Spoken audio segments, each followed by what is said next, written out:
전 지구적인 산업 분업이 벌어졌기 때문이에요. 네네. 그러니까 이 국면이 있으면은 물가가 올라갈래야 올라갈 수가 없게 되는 거죠. 근데 반대로 이제 자산 시장에서 이게 계속 올라가게 된 이유는 두 가지가 겹쳐서 그런 건데.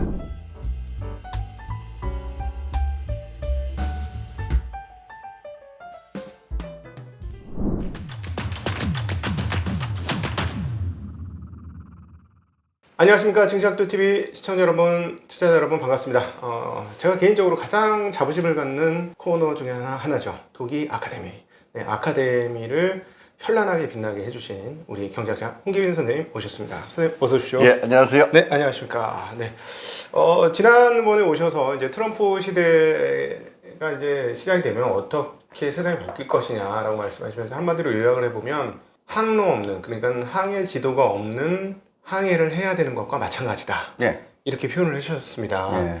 그래서 이제 드디어 곧 아마 이 영상이 나갈 때쯤이면 트럼프가 이제 취임을 했을 그 시점인데요. 저는 이제 이 트럼프 1기 때에 이제 시작이 됐고, 그다음 바이든 때 심화가 되면서 코로나가 있었고, 그다음 2기 때까지 이제 뭐 구체적으로 이제 뭐랄까 상수화되는 것 중에 하나가 2000년 그 중국의 WTO 체제 편입 이후에 없어졌던 인플레이션이 이제 본격적으로 7, 80년대처럼 등장한 예, 예. 것이 아니냐. 예, 예. 그러니까 중국이 등장하면서 사실 세계적으로는 자산 가격에서 인플레이션이 있었으나 네. 재화 가격에서 인플레이션이 거의 없는 그런 시절을 살아왔었는데 이제 재화 가격도 올라가는 본격적인 예. 인플레가 시작이 되어서, 그런데 이제 블록화가 되고, 과거에 우리가 지난 한 2, 30년, 한 세대간 경험하지 못했던 그런 일들이 이제 본격적으로 펼쳐지지 않을까 예, 예. 싶은데, 그래서 인플레이션을 과연 우리가 어떻게 정의해야 할까 예, 예. 고민이 있습니다. 우선 제가 지금부터 할 얘기는 저 경제학 교과서에 나오는 얘기랑은 전혀 다르고요. 표준적인 교과서를 가르치는 사람들은 제 얘기를 싫어할 거예요. 네. 이제 그걸 염두에 두시고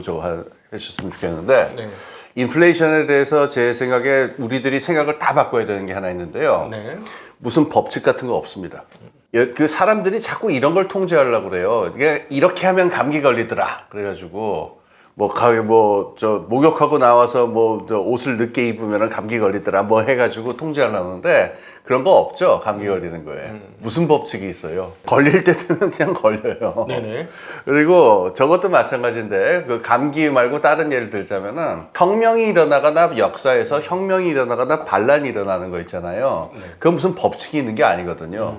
미리 예측할 수도 없고 통제할 수도 없어요. 근데 사람들이 자꾸 인플레이션에 대해서 접근하는 방법 그 중에 제가 보면 되게 안타까운 게, 이게 무슨 예측하고 통제할 수 있는 현상인 것처럼 자꾸 접근을 하려고 그래요, 경제학에서는. 그래서 경제학에서는 보통 이제 들어가면은 4대 4 questions, 그래서 경제학의 제일 중요한 질문 4개다라고 그러는데, 네. 그 중에는 경제 성장률을 어떻게 할 거냐, 금리는 어떻게 결정될 거냐, 경제학의 제일 굵직한 질문 중에 하나가 인플레이션을 어떻게 통제할 거냐 있거든요. 그건 말이 안 돼요, 제 생각에는. 그거 통제 못 합니다. 인플레이션은 통제 못 하고, 인플레이션은 그러니까는 어떤 법칙이라든가 이런 걸로 예측하고 통제하는 거에 한계가 있고, 어떻게 접근해야 되냐면은 역사적 국면마다 왜 이 인플레이션이 벌어졌느냐, 하나의 역사적 현상으로, 그러니까는 통제할 수 있는 어떤 법칙적 현상으로 보지 말고, 이렇게 어떤 역사적 국면에서 이게 벌어졌는가라고 하는 걸로 봐야 되는데, 그 얘기는 무슨 얘기냐, 다시 얘기하면은 역사적으로 언제 벌어진 인플레이션이냐에 따라서 원인이 다르고 해법이 다르고 결국은 그것이 가져오게 되는 결과가 다르고 다 다르다는 거예요. 그래서 그걸 우선 하나 말씀드리고 싶어요. 그 경제학 교과서에 보게 되면은 총수요와 총곡선이 등장을 하고, 거기서 이게 다이내믹이 발생을 해서 어떻게 된다 이렇게 설명을 하고 그러는데, 사실 그거는 현상의 묘사에 불과한 것들이고 대부분 이게 그런 애초에 그 일이 왜 벌어졌는가에 대한 무슨 설명 같은 거는 불가능하거든요. 네. 공급 쪽에서도 발생할 수도 있고 수요 쪽에서 발생할 수도 있고 비용 쪽일 수도 있고 결과가 다 다릅니다. 네. 그래서 역사적으로 다 달라서 지금 우리가 지금 처해 있는 2025년 이제 새해가 됐으니까 지금이 어떤 국면이냐라고 하는 걸 생각해 보는 게 중요하겠고, 그 전에 있었던 인플레이션들이 이제 어떤 역사적 국면에서 벌어졌는가 이거를 비추어서 생각하는 게 중요하겠죠. 네네. 예. 자, 그러면 지금 지난번에 나오셔서 이제 트럼프 시대를 분석을 하면서 왜 트럼프가 등장했느냐라고 했던 이야기들 저는 너무나 인상적이었기 때문에 머릿속에 팍 박혔는데요. 그동안에 미국이 만들었던 제국적 일극 체제, 예, 즉 예. 민주당과 월스트리트로 대변되는 사람들이 만들어내는 시장 경제와 민주주의 시스템에 대한 반동, 예, 예. 반동의 흐름으로 트럼프가 나타났다. 예, 이렇게 말씀을 하셨어요. 예. 근데 사실은 그 바이든 민주당 정부와 월스트리트가 만들었던 일극체제 제국적 경제는 분업화 체계고 예, 예. 분업하면서 하나로 통합되는 예, 예, 그렇죠. 완벽한 분업에 의해서 세계가 시계태압처럼 하나로 돌아가는 그렇습니다. 그런 흐름이었고 예. 그러다 보니까 미국의 어떤 사용자 측면에서의 그 어떤 낮은 인플레이션으로 인한 효용은 증가하는 반면 그들은 열심히 일을 하지 않지만 월스트리트라는 자본시장을 동원해서 외국의 어떤 자산들을 예. 원하면 쉽게 취득할 수 있는 그렇죠. 버튼 하나로 예, 예. 그런 일극 체제를 만들어 왔어요. 그러다 맞습니다. 보니까 재화의 인플레이션은 억제가 됐고 예, 예. 반면에 자산 가격은 꾸준히 상승하는 예, 그렇습니다. 그야말로 월스트리트가 제일 행복한 예. 그런 구조가 만들어졌는데 그런 인플레이션 말고 그러면 지금부터는 다른 인플레이션이 시작된다? 그렇죠. 그렇죠. 지금 너무 이 묘사를 잘 해주셨는데요. 예. 이게 경제학자들이 Great Moderation이라고 그래갖고 대안정기라고 그래가지고 네.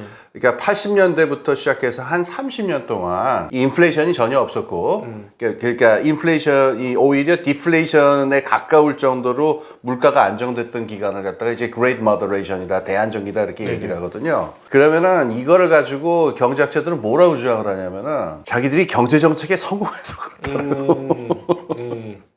그래갖고 루카스 같은 사람, 그 로버트 루카스 같은 사람은 아예 나와가지고 뭐 우리가 금리 이 거시 경제를 통제하는 법을 완벽하게 익혔다. 그래가지고 금리 정책과 이걸로 해가지고 물가를 잡았다 이렇게 주장을 하는데 그 말도 안 되는 소리고 그럼 지금은 왜 이렇게 됐어요? 그 말도 안 되는 소리고 그때의 제가 지금 말씀드린 거는 그때 역사적 국면을 봐야 된다 이렇게 말씀드렸잖아요. 네네. 그러니까 참 잘 지금 설명을 이미 다 해주셨는데 왜 그 30년 동안 디플레이션 혹은 물가는 안정되고 자산 가격은 계속 올라가는 일은 왜 벌어졌느냐라고 하는 건데 이거는 저것 때문에 그래요. 그 역사적 국면으로 보자면은 인류 역사상 최초로 전 지구적인 산업화가 벌어진 때예요. 네. 그러니까 그 전에 제일 비슷한 때가 19세기 말에 한번 지구적인 세계 시장이 크게 팽창한 적이 한 번 있었습니다만은 그게 산업화를 수반하지는 않고 재화와 무역, 그러니까 주로 재화의 무역에 한정돼 있었거든요. 네네. 그런데 1990년대 이후로는 어떻게 되면 공장이 실제로 이동을 해가지고 산업, 아까 그 분업 체제, 그 단일 분업 체제라고 딱 설명을 하셨는데 딱 그 정확하게 그겁니다. 그러니까는 이 65억 인구를 갖다가 진짜 단일 분업 체제로 만드는 세계 시장이 만들어졌으니까 우선 벌어지는 일이 엄청나게 싼 가격에 엄청나게 많은 물량이 풀려나왔어요. 네. 그러니까는 인적 물적 자원 동원할 수 있는 인적 물적 자원을 전 지구적인 차원에서 동원을 하게 되니까 네. 너무너무 값싼 차원에서 너무너무 풍부한 물량으로 하게 되니까 이게 이게 물가를 갖다가 올릴 수가 없게 되는 거거든요. 네. 그러니까 아마 저 업계에 계신 분들은 지긋지긋하게 그 경험을 하셨겠지만은 중국이 물량을 풀어놓고 중국이라는 생산 기지가 존재하는 한 이 인플레이션이 벌어질 수가 없다라고 하는 거. 아마 2000년대 내내 계속 다 경험을 하셨을 거예요. 그렇죠. 그러니까 저랑 저희 친구들 몇 명은 그때 인플레가 벌어질 수 있는 상황일 것 같다라고 한 2004년, 5년. 그러니까는 이라크 전쟁 이후에 그런 걸 좀 예의주시해서 봤는데 안 벌어지는 거야, 이게 인플레이션이. 왜 안 벌어질까라고 생각해 봤더니 중국이 워낙 강력해서. 중국은 지금 봐도 예. 정말 미친 물류 시스템과 밸류 체인을 완성을 해가지고 그렇죠. 예를 들어 인구가 많다고 그걸 과연 따라갈 수 있을까? 네, 예. 그 어떤 나라들이 과연 따라갈 수 있을까 할 정도로 생산 효율의 밸류 체인을 만들어놨어요. 예. 그래가지고 이 어떤 그 실물 재화 시장에 있어가지고는 물가 안정이 계속 나타나게 되는데 이건 무슨 경제학자들이 정책을 잘해서 그런 게 아니고 전 지구적인 산업 분업이 벌어졌기 때문이에요. 네네. 그러니까 이 국면이 있으면은 물가가 올라갈 수가 없게 되는 거죠. 근데 반대로 이제 자산 시장에서 이게 계속 올라가게 된 이유는 두 가지가 겹쳐서 그런 건데 하나는 그린스펀 때문이고 네. 하나는 전 지구적인 그 자본 이동이 가능해져서 그렇죠. 네네네. 지금 잘 표현을 해주셨지만은 그 민주당하고 월스트리트가 1990년대 클린턴 있을 적에 짜놓은 질서라는 건 뭐냐면은 전 세계 어디든 수익성이 좋고 미래 가치가 있다 싶은 데로는 바로 자본이 이동할 수 있도록 세계 시스템을 이렇게 만들겠다 했으니까 그러니까 이 자본 입장에서는 이 선택할 수 있는 포트폴리오의 옵션이 너무너무 많아진 거예요. 그러니까는 자산 가격이 올라가지 않을 수가 없게 되는데 이때 누가 쿵짝을 맞춰줬느냐면 그린스펀이 맞춰준 거죠.